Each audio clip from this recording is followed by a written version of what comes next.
মোহাম্মদ বিন সালমানের সঙ্গে শেখ হাসিনার একটা অত্যন্ত ভালো সম্পর্ক হয়ে গেছিল। এবং সৌদি আরবের যে রাষ্ট্রীয় তেল কোম্পানি আরামকো বাংলাদেশে রিফাইনারি স্থাপন করবে এবং এই রিফাইনারি থেকে তারা তেল রিফাইন করে এশিয়ার দেশগুলোতে তারা সরবরাহ করবে। এই ধরনের একটা চুক্তিতে তারা প্রায় উপনীত হয়ে গিয়েছিল। তারা ইস্টার্ন রিফাইনারি থেকে শুরু করে অন্যান্য রিফাইনারির আধুনিকরণ এবং নিজেদের রিফাইনারি প্রতিষ্ঠার ব্যাপারে সৌদি আরব একটা বিশাল বিনিয়োগ করতে চেয়েছিল। এটা কতশো বা মানে কত বিলিয়ন বা ট্রিলিয়ন ডলার এটা আমরা এখন পর্যন্ত জানি না। জনগণের সমর্থন, জনপ্রিয়তা এবং সংখ্যা দেখেন, সেই বিচারে জামাতের সঙ্গে আসলে বিএনপির কখনো তুলনা হয় না। বিএনপি সেখানে এক অনন্য উচ্চতায়, অসময়। বিএনপি যেখানে হাতি হয়, জামাত এখানে বড় জোর একটা ছাগল। এর যে বিদেশি বন্ধু, যেমন ধরুন এখন বিএনপির কোনো বন্ধু নেই বিদেশে। তো ভারত, পাকিস্তান, আমেরিকা, কোনো দেশের সাথেই বিএনপির যে কৌশলগত বন্ধুত্ব এটা শূন্য, জিরো।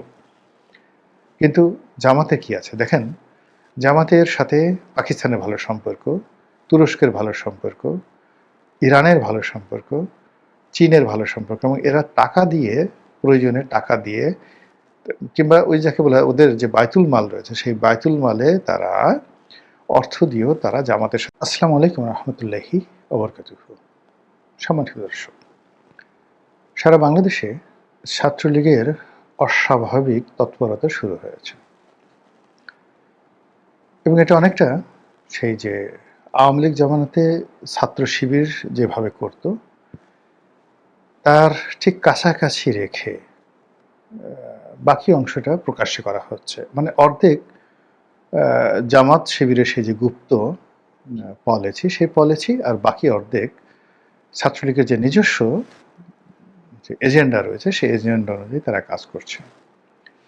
আগে খবরটা বলে নিই, তারপরে খবরের কার্যকারণ এবং এই খবরের ফলে আমাদের রাজনীতিতে যে মৌলিক এবং গুণগত পরিবর্তন আসতে পারে এবং কী কী সম্ভাবনা হতে পারে, কী কী দুর্ঘটনা ঘটতে পারে এবং রাজনীতির যে কী কী মেরুকরণ আগামীতে ঘটতে যাচ্ছে, সেই বিষয়গুলো নিয়ে সংক্ষেপে আলোচনা করব।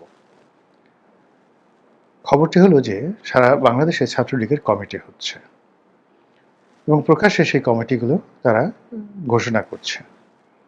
কোনো কোনো ক্ষেত্রে সেই কমিটি গঠিত হওয়ার পরে সেই কমিটির যারা সদস্য তাদেরকে স্বাগত জানিয়ে তারা মিছিল করছে। এখানে আইনশৃঙ্খলা রক্ষাকারী বাহিনী কয়েকজনকে গ্রেপ্তার করেছে, কিন্তু এটা ছাত্রলীগের যে তৎপরতা, সেই তৎপরতার তুলনায় একেবারে নগণ্য। ২ নম্বর হলো যে অন্য সময়গুলোতে যা হয়, বা গত 18 মাসে আমরা দেখেছি যে ছাত্রলীগ বা আওয়ামী লীগের যে কোনো কর্মকাণ্ডের সঙ্গে সঙ্গে সেখানে একটা মব তৈরি হয় জমানাতে। কখনো সেটা ছাত্রদল করেছে, কখনো বিএনপির লোকজন করেছে, কখনো জামাতের লোকজন করেছে, কখনো এনসিপির লোকজন করেছে। কিন্তু এই যে ছাত্রলীগের যে কর্মকাণ্ড, সেই কর্মকাণ্ডের ব্যাপারে শিবির, এনসিপি বা ছাত্র দলের মধ্যে ঠিক ওইরকম প্রস্তুতি দেখা যায়নি। অন্যদিকে ছাত্রলীগ এই যে কমিটি তারা করে যাচ্ছে, সেই কমিটি করার পর সেগুলো প্রচার এবং প্রচারণার জন্যে তারা ইন্টারনেটের প্রোটোকলে প্রকাশ্যে মিটিং করছে, কথাবার্তা বলছে, এবং সেই একই কথার ধারাবাহিকতা ছাত্রলীগ, যুবলীগ, আওয়ামী লীগ। আওয়ামী লীগের এই বাংলাদেশে যারা আছে এই মুহূর্তে, তারাও এই নিয়মিত এই ধরনের ওয়েব মিটিংগুলোতে অংশগ্রহণ করছে। অনেকে পালিয়ে আছেন, অনেকে স্থানচ্যুত, কিন্তু তারা প্রকাশ্যে যে কথাগুলো বলছে তা দেশবাসী দেখছে। তো নতুন সরকারের যে এই সময়, মাত্র 2 মাসের মাথায় ছাত্রলীগের এই যে তৎপরতা এবং ছাত্রলীগের হাত ধরে আওয়ামী লীগের অন্যান্য সংগঠন তাদের যে অগ্রযাত্রা, এগিয়ে যাওয়ার যে একটা প্রত্যয়, এটি আমি মনে করি আমাদের রাজনীতির যে সামনের দিনগুলো যে সমীকরণ, সেই সমীকরণ মারাত্মকভাবে বদলে দেবে।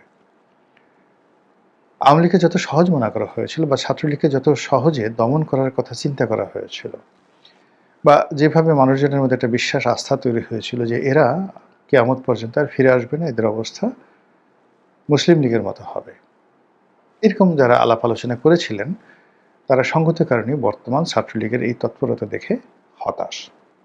এখন হঠাৎ করে ছাত্রলীগ বা আওয়ামী লীগ এরকম যে তৎপর হচ্ছে কেন?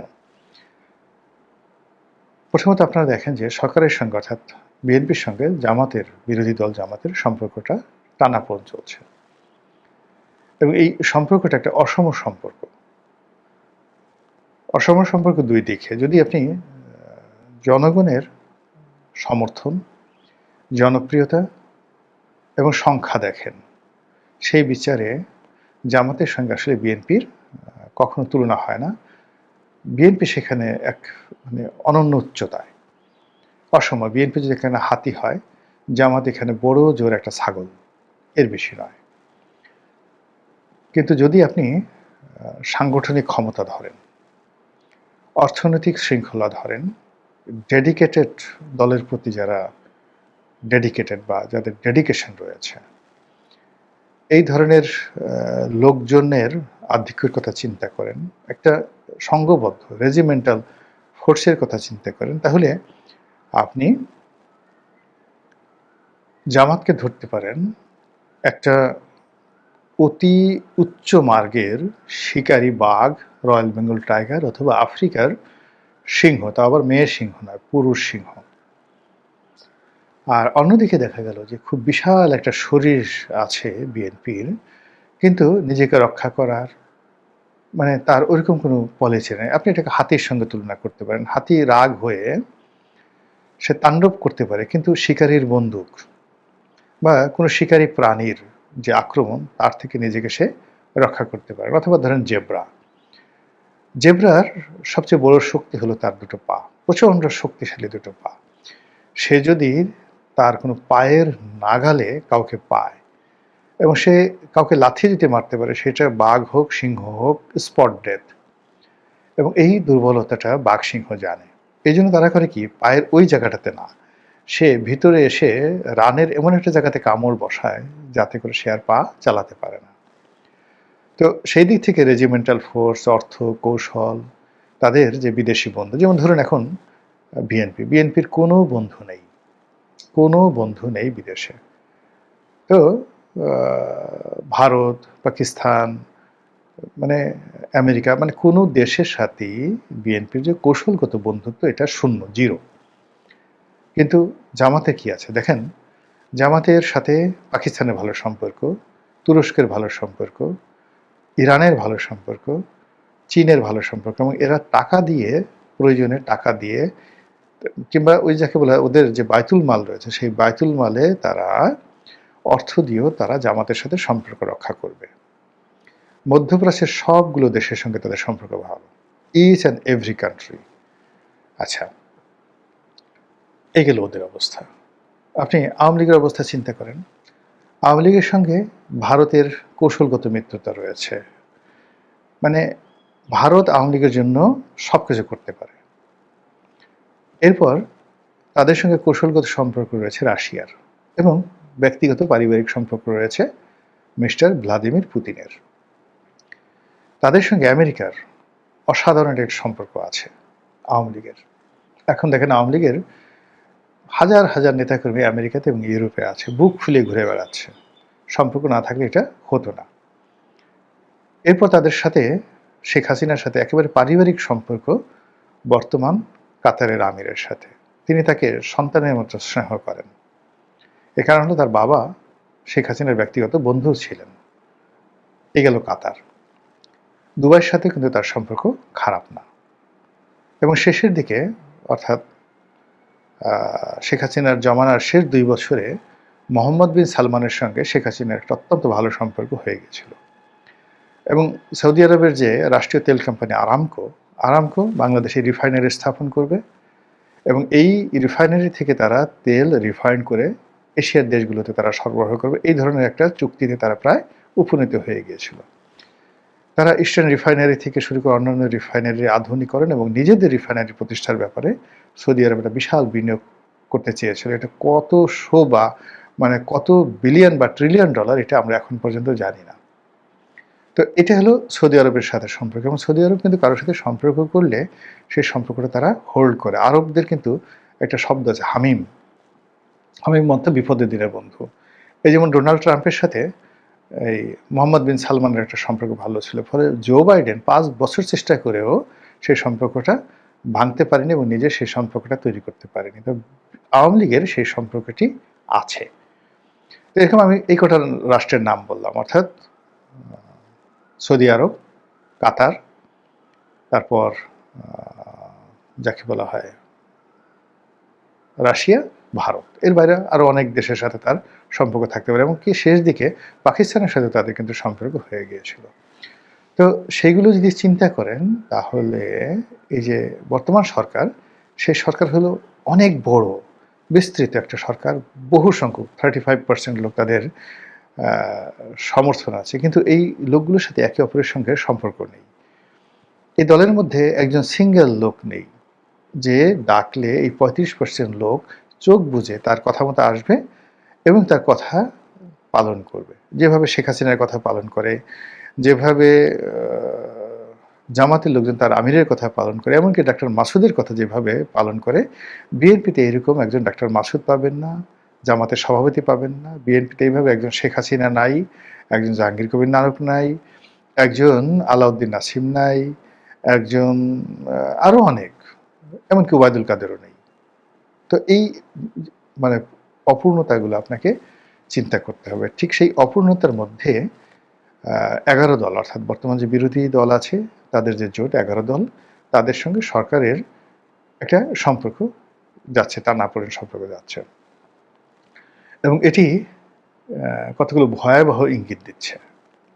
সেই ইঙ্গিতের প্রেক্ষিতে একেবারে বাংলাদেশের সঙ্গে ভারতের, অর্থাৎ বর্তমান সরকারের সঙ্গে ভারতের যে একেবারে দহরম মহরম সম্পর্ক হয়ে যাওয়ার কথা, সেটা থেমে গেছে। 2 নম্বর হলো যে আইএমএফ যেখানে বলেছিল যে তারা একটা নির্বাচিত সরকার আসার সঙ্গে সঙ্গে ঋণ ছাড় করবে, ডক্টর মোহাম্মদ ইউনূসের সরকারকে তারা ঋণ দেবে না, আইএমএফ বেঁকে বসেছে। আইএমএফ এখন ঋণ দিচ্ছে না, এবং তারা স্বয়ং প্রধানমন্ত্রীর সম্পর্কে আপত্তিকর কথাবার্তা বলছে। আইএমএফ, খলিলুর রহমান আমেরিকার লোক, তিনি বারবার আমেরিকা যাচ্ছেন, এই যে চীন সফর করছেন, চীন সফর করে আবার তিনি আমেরিকাতে যাচ্ছেন। তো সব মিলিয়ে একটা বিশাল শূন্যতা তৈরি হয়েছে। এখন সেই শূন্যতার জায়গাটা পূর্ণ করার জন্য জামাতের সঙ্গে যদি আওয়ামী লীগের একটা সমঝোতা হয়, অথবা বিএনপির সঙ্গে যদি আওয়ামী লীগের একটা সমঝোতা হয়, এটা অস্বাভাবিক কিছু না। এর কারণ হলো একে অপরের মধ্যে, অর্থাৎ বিএনপির মধ্যে এবং জামাতের মধ্যে যে অসম যুদ্ধ, অসম প্রতিযোগিতা, এটা একজন বলছে সংখ্যার দিকে আমি শ্রেষ্ঠ, আর একজন বলছে কৌশল এবং বন্ধুত্বের দিকে, অ্যাসেটের দিকে আমি শ্রেষ্ঠ। এবং সবসময় দেখবেন যে প্রযুক্তি এবং অ্যাসেট, ফরেন সাহায্য যাদের থাকে তারাই জয়লাভ করে, খুব সংখ্যায় ছোট হওয়ার সত্ত্বেও। সাদ্দাম হোসেন ইরাক শাসন করেছেন, খুব অল্প সংখ্যক লোক নিয়ে সুন্নি মতাবলম্বী হয়ে তিনি ইরাক শাসন করেছেন, যেখানে ইরাকের বেশিরভাগ লোক শিয়া মতাবলম্বী। এরপর ধরেন ইসরায়েলের কথা চিন্তা করেন, ইসরায়েল সমস্ত বিশ্বের দাপট দেখাচ্ছে, তার প্রযুক্তি দ্বারা, তার অর্থ দ্বারা, তার শক্তিশালী সেনাবাহিনী দ্বারা, এবং বিদেশে তার আমেরিকা এবং ইউরোপের মতো বন্ধু থাকার কারণে। জামাতও ঠিক ওইরকম একটা রেজিমেন্ট ফোর্স, যার যা কিছু আছে প্রত্যেকটা জিনিসই বিএনপির চাইতে শ্রেষ্ঠতর এবং খুব ইফেক্টিভ। তো সেই দিক থেকে তারা আবার ক্ষমতায় আসবে, আবার ভোট যুদ্ধ হবে। তারা এই যে গত 18 মাসে তারা ক্ষমতা যেভাবে চালিয়েছে, সেই ক্ষমতায় যে চালানোর পেছনে তাদের ভুল ত্রুটিগুলো তারা এখন মূল্যায়ন করছে। এই গত নির্বাচনে তাদের বিজয়ী হওয়ার কথা ছিল, তারা বিজয়ী কেন হলো না, ওটাও তারা মূল্যায়ন করছে। কাজেই আবার তারা একটা ফাইটিংয়ে যাবে এবং বিজয়ী হবে, এবং যত দ্রুত এটা করা যায়, even if it is tomorrow, তারা তো সেই কাজগুলো করবে। এবং সেই কাজের জন্য তারা যদি মনে করে যে আওয়ামী লীগের সঙ্গে তলে তলে সম্পর্ক রাখা দরকার, ভারতের সাথে সম্পর্ক রাখা দরকার, আওয়ামী লীগের যে ম্যান পাওয়ার অ্যাসেটগুলো আছে সেগুলো তাদের ওন করা দরকার, এখানে একটা যাকে বলা ছাড় দেওয়া হতে পারে, এবং সেই ছাড়ের ভিত্তিতে ছাত্রলীগ এখানে তৎপরতা চালাতে পারে। আওয়ামী লীগের লোকজন তারা বাংলাদেশে ফিরে আসার, নতুন করে সবকিছু শুরু করার চিন্তা ভাবনা করতে পারে। এই গেল এক। অন্যদিকে বিএনপি যারা নেতৃত্ব রয়েছে তারাও ভাবতে পারে যে জামাত তো আমাদেরকে ছাড়বে না, আমরা যদি আওয়ামী লীগকে ছেড়ে দেই তাহলে আওয়ামী লীগ জামাত নিয়ে নেবে, এবং তখন আওয়ামী লীগ এবং জামাত একত্রে মিলে আমাদের ঘাড় মটকাবে। কাজেই আমরা যদি মাঠে আওয়ামী লীগকে ছেড়ে দিই, তাদের সঙ্গে আমাদের খুব বেশি বন্ধুত্ব থাকার দরকার নেই, জাস্ট ছেড়ে দিলাম, তাহলে কেবলমাত্র ৭১ নিয়ে আমরা মাঝে মধ্যে একটু খোঁচা দিয়ে দিলাম, আর অমনি ৭১ নিয়ে আর জামাতের সে মুক্তিযুদ্ধে তাদের বিতর্কিত ভূমিকা নিয়ে দুই পক্ষের মধ্যে একটা রেষারেষি বাড়লো, মারামারি, কাটাকাটি, হানাহানি, রাজনৈতিক প্রতিযোগিতায় তারা ব্যস্ত থাকলো, আমরা আমাদের ক্ষমতা রাজনীতি করলাম এবং আমরা বলতে থাকলাম, দেখো আওয়ামী লীগ কত খারাপ, জামাত কত খারাপ, তারা ঝগড়া করছে, ঝাঁটি করছে, এত বছর পরে মুক্তিযুদ্ধ নিয়ে, স্বাধীনতার এই ইতিহাস নিয়ে তারা যে কাজগুলো করছে এগুলো মোটেও ঠিক নয়। তো এইরকম একটা সমীকরণ চলতে পারে, এবং সেটা যদি আসলেই চলে মানে কি, যে কোনো একটা ঘটনা হয়তো ঘটছে, বিনা ঘটনায় অনেক কিছু হচ্ছে না। এখন মানে সব কথা এই মুহূর্তে বলা যাবে না, বাট আপনারা ১৫ দিন পরে এই জিনিসগুলো দেখতে পাবেন, জাস্ট আফটার 15 days প্রকাশ্যে দেখতে পাবেন ভারতের কিছু মনোভাব, পাকিস্তানের কিছু মনোভাব, আমেরিকার মনোভাব, এবং ওটার প্রেক্ষিতে বাংলাদেশ সরকারের কিছু কর্মকাণ্ড। আপনারা জাস্ট আফটার 15 days এগুলো আপনার কাছে ওপেন আপ হয়ে যাবে। মানে এটা হলো মে মাস, তো মে মাসের কুরবানির আগে অথবা কুরবানির পরে জাস্ট আপনারা এমন কিছু দেখবেন যেটা আউট অফ ইউর ইমাজিনেশন, আপনারা কল্পনাই করতে পারছেন না। তো সেই সময়টাতে ছাত্রলীগের এই যে তৎপরতা, কমিটি গঠন, যে যাই মনে করুক না কেন, একজন রাজনীতির ছাত্র হিসেবে আমার কাছে মনে হচ্ছে এর অনেক সুদূর প্রসারী পরিকল্পনা রয়েছে। মহান আল্লাহ আমাদের সবাইকে হেদায়েত দান করুন এবং হেফাজত করুন। আসসালামু আলাইকুম ওয়া রাহমাতুল্লাহি।